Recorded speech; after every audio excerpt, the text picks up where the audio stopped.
I'm Thomas Witherspoon of Asheville, North Carolina, and you're tuned to the International Radio Report, 30 minutes of news about radio on CKUT 90.3 FM in Montreal. Hi, everyone. Welcome to 2022, Yes. our first show of the new year of the International Radio Report. My name's Sheldon. I am here with Jill, and we thank you for tuning in today for our first show of the year. We are here every Sunday morning at 10:30 Eastern, 15:30 UTC on CKUT 90.3 FM in Montreal. Our email address, if you'd like to reach us, radioreport@yahoo.com. Our show is live streaming and also archived on CKUT's website, ckut.ca. You can join, and we hope you join, our Facebook group. It's called International Radio Report. We have a lot of new members this week. We want to welcome Vladimir, Elizabeth, Jill, Dawn, Robert, Amarui, sorry if I mispronounced that, Bob, Jean, Freddie, and Lisbeth all joining, bringing us to 682, creeping up on 700. If you've not joined the Facebook group yet, we suggest that you do. Lots of great information there for you, in addition to what we talk about here on the radio program. And we also have our YouTube channel, youtube.com/International Radio Report, where there are 539 current subscribers. You'll find recordings of the show each week there about an hour or so after the show airs live on the radio station. And you can go back and check them anytime you like. So lots of ways to track us down out there if you're looking for us. We want to remind you of our special Christmas show that we did, which was available on and is available on YouTube only. So go to the YouTube channel, International Radio Report, look for the Christmas special. We have 277 views on it already. So we have a few comments from people who really enjoyed listening to it. If you haven't listened to it yet, give it a listen if you have time. It's about an hour and a half long, so lots of historical broadcasts and interesting Christmas-related stories in that special. So that is on our YouTube channel. So we will get things going for the new year with I guess, disturbing news of a bunch of radio stations in the United States that shut down as of the end of 2021. And this is an ongoing saga right now. And we're going to see more of this, unfortunately, I think. So we want to thank Alex Kaminsky of Springboro, Ohio, who put together some of the initial information on this story. He says, with both the economic destruction of COVID and the ongoing state of the broadcast radio industry, some stations, it's no surprise, can't hold on monetarily. The following stations have made the decision to turn off the on-the-air signs for good on New Year's Eve or shortly after. So the following stations have gone dark already. 870 AM WFLO in Farmville, Virginia, was a 1 kilowatt daytime only station. It shut down on Friday, December the 31st. No specific time was given for the sign off. They also closed their FM outlet, WFLO FM on 95.7, and that station had served the community of Farmville, Virginia for almost 75 years. Wow. So kind of sad there. Over in Missouri, 1280 KDKD in Clinton, Missouri, owned by the Radford Media Group, shut down their farm and conservative talk radio station. And that was done on New Year's Eve.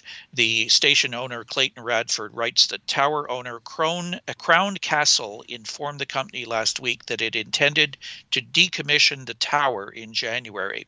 We are saddened to see the once prominent KDKD AM station power down, but it's in the hands of the ones who own the tower. With the technological advances in FM and HD radio, we look forward to providing additional content to our communities with digital upgrades able to accomplish in the near future. So they signed off at 5:15 p.m. on December the 31st, following a 15-minute retrospective that aired on both KDKD and Country KDKD FM 95.3. The company will move the Kansas City Royals baseball games next season from the station over to Rock 104.9 KXEA in Lowry City. So that one was a 1 kilowatt daytime station and only 58 watts at nighttime. So a very local station. Over in Texas, we had 1600 KOGT in Orange, Texas, a 1 kilowatt daytime and nighttime. They ceased operations on December the 31st.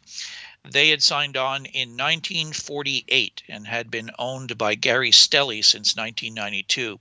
He made the announcement on the station's morning show. No details have been given whether the station will be sold or turn in its license at this time. Next, we have one that's going to be shutting down. So if you're in the Grand Rapids, Michigan area, you could check this one out. A 1480 WGVU in Grand Rapids, Michigan. It's a 2 kilowatt daytime station, 5 kilowatt nighttime. And their sign-off time is not given, but expect it will be on Friday, January the 7th, together with their sister station, WGVS, on 850 in Muskegon, Michigan. The licenses are held by Grand Valley State University, and they will be turned into the FCC. Citing an aging infrastructure and maintenance costs, the university has made the decision to rid itself of the stations. What they have failed to say is that the land in Metro Grand Rapids, where the 4-tower inline array is for WGVU, and the 4-tower 22-acre tract of land for WGVS array, are worth more to a developer than the actual stations and future billing is. In addition, they will also cease audio servers and its stream on WGVU HF3 at 88.5 and on WGVU 35.4 and WGVK 52.4 television. And finally, Cumulus Media has ceased operations and turned in the license of 1580 KXZZ or ZZ in Lake Charles, Louisiana. And the 1 kilowatt AM station there began operation in 1947 as KLOU before taking on the KXZZ call letters in 1985. The station is operated as Sports Radio 1580, carrying the national CBS Sports Radio lineup since the network launch in January 2013. It previously was an R&B oldies station as Z16. So rather disturbing news, all of those stations deciding to pull the plug. And of course they are AM, some though with an FM counterpart as well. Now we also just noticed today the FCC has released a listing of 63 AM radio stations in the United States that have been silent for at least 2 months. And that's a really surprising number. We were looking down the list and we noticed that some have been silent for over a year. Wow. But have not turned in their licenses yet. So I'm not sure what's going to be happening with those. We'll make a list available of these. If there are stations in your city or your region, you might want to check them out and see if you can find out what's happening with them. But as of right now, it's not a very good sign for AM radio. We see that AM radio has been in decline for a while now, for many years, and if not decades. But COVID is probably making things go a little faster for some of them that are already on the edge financially. It's sad to see that stations like, you were talking about one 75 years for WFLO. Wow. It's like stations that have been on for so long going away. It's really sad. And, on the other side also is last year we had that bit of news about the HD radio stations, the FCC making it possible for stations to go all HD. We're not seeing that really happening much. And even stations that were HD last year are not HD anymore this year. So AM radio is kind of sick. It has some little problems and financial problems. Noise is also a huge problem. And, HD not taking on, which probably was thought at some point to maybe be the savior of AM radio. Things are not looking good, and I think that as time goes by, we'll see a slow decline continue unless, anything new happens. At least we have one positive story about Yes, AM this week, though. Absolutely. And you have news of a DX test coming up. Yes. So KJJR 880 in Montana announced a DX test for January the 8th. And they say the Courtesy Program Committee and the National Radio Club and the International Radio Club of America is pleased to announce a special DX test for distant listeners for KJJR 880 kilohertz in Whitefish, Montana. The test is scheduled for Saturday morning, January 8th at 0701 UTC. That's 2:01 a.m. Eastern Time. The test will run for 2 hours until 09 UTC. So that goes from 02:01 to 04 Eastern Time here in the East Coast. The chief engineer for KJJR, Todd Clark, will be performing regular maintenance of the station's audio chain during the test. Listeners will hear Morse code IDs at 10 words per minute, 800 hertz, and 20 words per minute at 1,000 hertz. There will also be sweep tones, telephone Hoff-hook indicators, long-duration tones at 1,000 hertz, music, jingles, and more. All reception reports will be verified through the CPC. Reception reports, along with MP3 recordings or MP4 video recordings of the reception, should be emailed to les@highnoonfilm.com with the subject KJJR 880 reception report. The following requirements are in effect in order to receive an electronic QSL verifying a report. Reports via email only. Email must include MP3 file attachment of your reception, best 2 minutes or so in length, or an MP4 video clip. While written descriptions will be considered along with the recording, they will not suffice along for verification. Reports must be submitted within 30 days of the test. The report must include your name, location, and return email address, clearly grouped together at the top of the verification request. Please also include a description of your receiver, antenna, and any interference noted. If you use a remote SDR to receive the test, you must clearly indicate that in your verification request. We will only accept one such report per DXer. You cannot log the test on multiple remote SDRs and request multiple verifications. The IRCA, NRC, CPC would like to thank the owners of KJJR, Todd Clark, and Paul Walker for helping to arrange the test. On the East Coast, it's going to be a tough one because we have WCBS Powerhouse in New York, but maybe with turning the radio to null out WCBS as much as possible, maybe it's not that impossible. It could, it was received apparently in the last test in areas on the East Coast, so who knows? Yeah, that frequency is pretty much a clear channel with WCBS dominating in the east. Yep. So depending on where you are and depending on your equipment, you may have a good shot at it. I've never heard a report, though, requests for reports being that detailed. Yeah.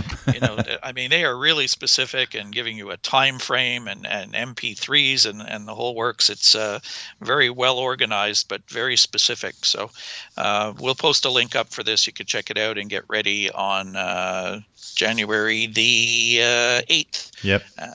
And you're going to have to stay up late here in the East if you want to be there live when it happens. And they are accepting reports from Kiwi SDRs online, so at least if you don't hear it at home, you can still request that EQSL. Now, we've got some more long wave and medium wave news for you here, and more closures. This time, though, we're on an international scene. Czech Radio. They have shut down long wave and medium wave stations as of December the 31st. This comes from Mike Terry in the UK.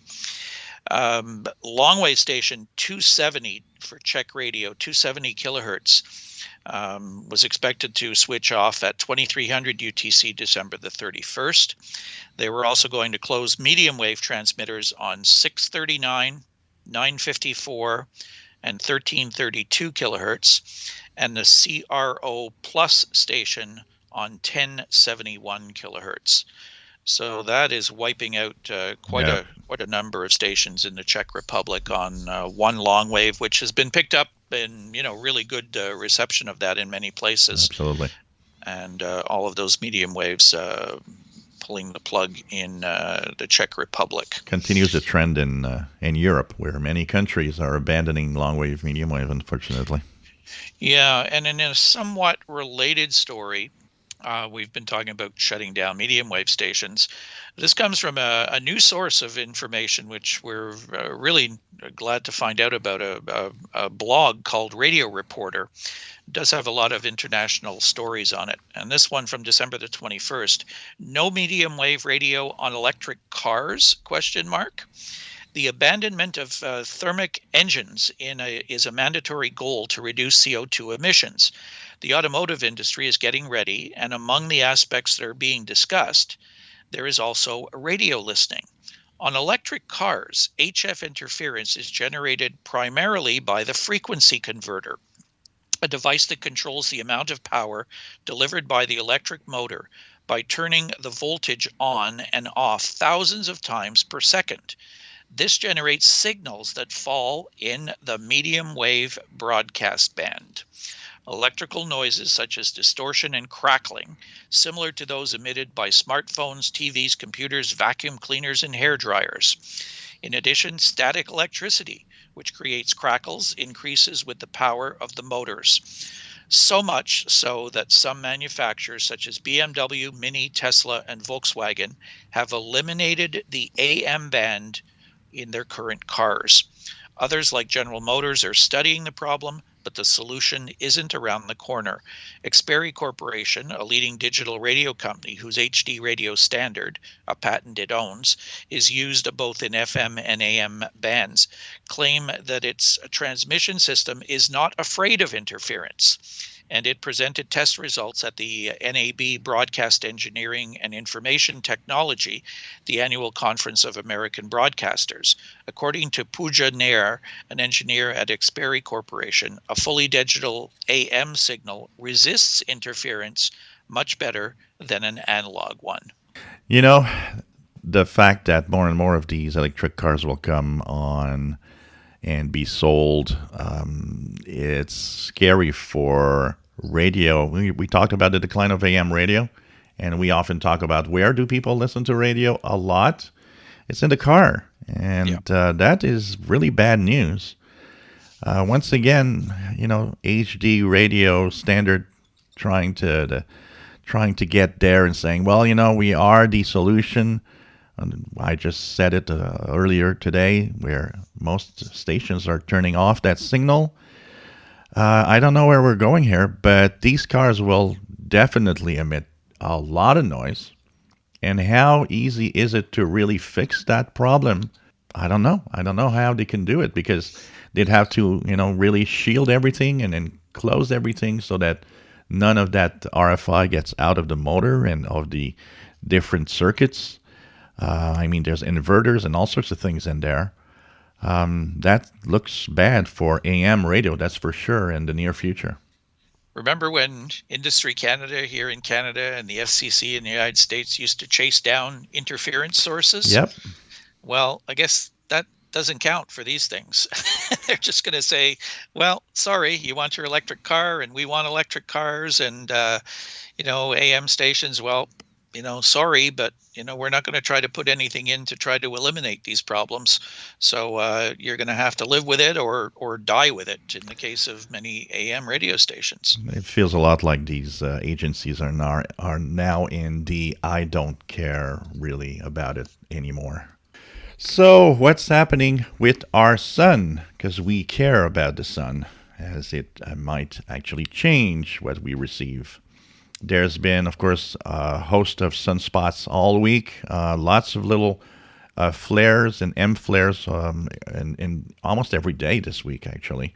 And basically, the sun's been active. There's been some shortwave fade-outs at times, but in general, propagation was actually quite good.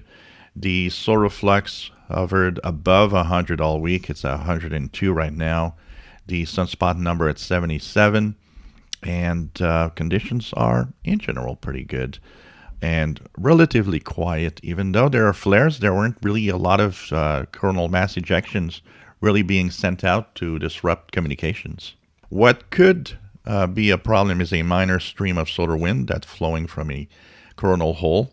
that could reach the Earth on January 2nd or 3rd. So that could actually degrade propagation. But overall, nothing major happening. Sun is active. Solar activity is on the increase. And hopefully, conditions will be good up to the 10-meter band once again. Most of the days, 10-meter was open. So do take a look at the higher frequencies, a place where a lot of people don't really go. But there's stuff to listen out there. And the best way to do that is to turn on that radio and listen. This is Glenn Hauser. You're listening to the International Radio Report. 30 minutes of radio news and information every Sunday morning on CKUT 90.3 FM in Montreal and online at ckut.ca. And we have news of Switzerland DAB coverage that is improved. So this is from the Radio Reporter, December 23rd, via Mike Terry in the UK. In the latest technical bulletin of December 2021, SRG SSR takes stock of the expansion of the DAB Plus digital transmission network across Switzerland. Despite the fact that DAB Plus signals already reach 99% of the population in Switzerland, as required by the Federal Office of Communication, Ofcom, the public broadcaster has further expanded the digital network in Italian and French-speaking Switzerland. Between 2020 and 2021, 10 new transmitters were activated and 12 others were optimized. Improvements were made in the cantons of Jura, in the northwest of the country, and Ticino, located almost entirely south of the Alps, where the network was further expanded at the beginning of 2021. With the activation of the installation in Cardada in Switzerland, the digital signal is also broadcast in tunnels longer than 300 meters. So there's a list of 193 roads, tunnels covered by DAB Plus signals that can be consulted on the broadcast.ch website. So this, of course, has to be done, and especially in Switzerland, which has a lot of mountains here and there that could disrupt communications. It shows you that, where we needed one medium wave transmitter, we need hundreds of little FM transmitters now, or DAB transmitters on the VHF range to get that digital signal across. We also have news from Tunisia, once again from Radio Reporter. Zitouna FM incorporated in the national radio station. Religious broadcaster Zitouna FM has joined the group of Tunisian national radio stations. Founded in 2007 by Saker El Materi, son-in-law of then-President Zine El Abidine Ben Ali.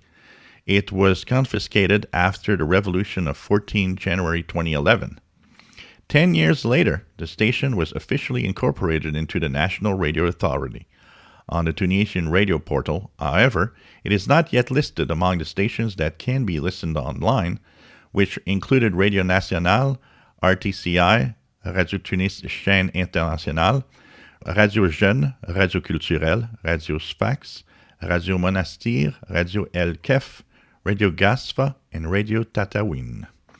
So interesting to see that they are reorganizing the radio landscape in Tunisia. Yeah, it's a country we don't hear a lot about, and they are reactivating that station. So that's interesting. 10 years later, I wonder if it's the same people behind it after 10 years of long waiting to get back on the grid again. Yep. But anyways, they are back together with all those other stations in Tunisia. So we have one upcoming ham radio contest. Yeah, it's one I've not heard of before. It's kind of interesting. The ARS Spartan Sprint. It's only 2 hours long, 02 to 04 Zulu on January the 4th, sponsored by something called the Adventure Radio Society. And they answer their own question. So, what's a Spartan Sprint and how do I play? Spartan Sprints are 2-hour gatherings sponsored by the Adventure Radio Society. The Spartan Sprints have a unique three-faceted focus. They encourage outdoor operation with backcountry radio gear. If outdoor operation isn't practical, home-based operation is fine. They gather fascinating information about the upper atmosphere, documenting how low-power signals can travel long distances. And they encourage the growth of a like-minded community of amateur radio operators who generously share their knowledge and experiences. So the bands of operation are 80, 40, 20, 15, and 10. It's CW only, and Spartan Sprinters use 5 watts or less, and they actually encourage experimenters to use 1 watt or less. So we'll have a link to this. It's an interesting idea, and I hadn't heard of this one before. Apparently they do it every month. So something you can check out. Again, I'm not sure where they're based, actually. It didn't actually say when I looked. But anyways, check it out. We'll put the link up to it and see what that one's all about. Yeah, I think it's going to be an interesting one. Well, 1 watt. Imagine making contacts on HF using only a watt or less. That's pretty amazing. Needs good equipment, good antennas. But anybody can actually join in and try to listen to these stations. Who knows what's going to be there? And it's always fun to listen to, not just participate, but also listen to these amateur radio contests we have every week. Yeah, and amateur radio is supposed to be about experimentation as well, and that's what this one is doing. They really want people to try out these systems, and it is using CW, as we mentioned, so it's a signal that will get through where some other types of modes may not. So I guess that's why they're trying it out with very low power using CW signals. Yep, and if you don't hear those stations, you know what? Take that time to go through the different amateur bands and see what else is on the air. So we are out of time for our first show of the year. Yeah, we thank you for tuning in and for tuning in all of last year. And if you've been with us for even longer than that, we thank you for your continued support and your listening.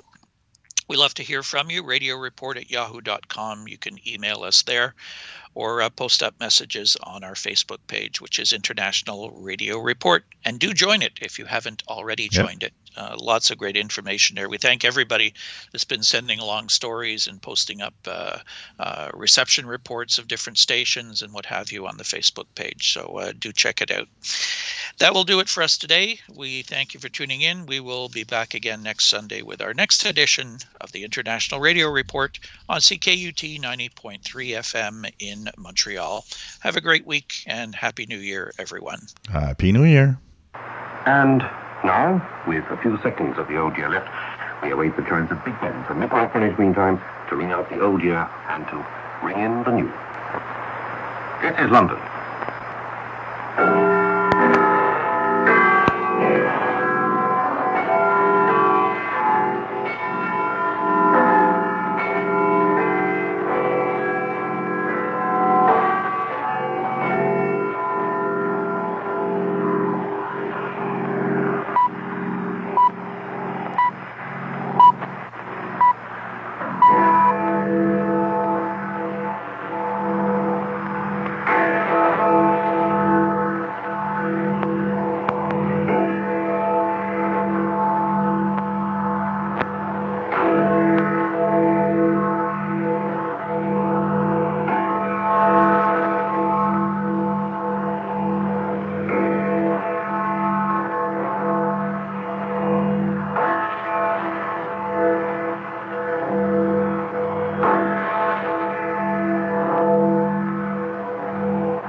Midnight Greenwich Mean Time on the 1st of January 1987.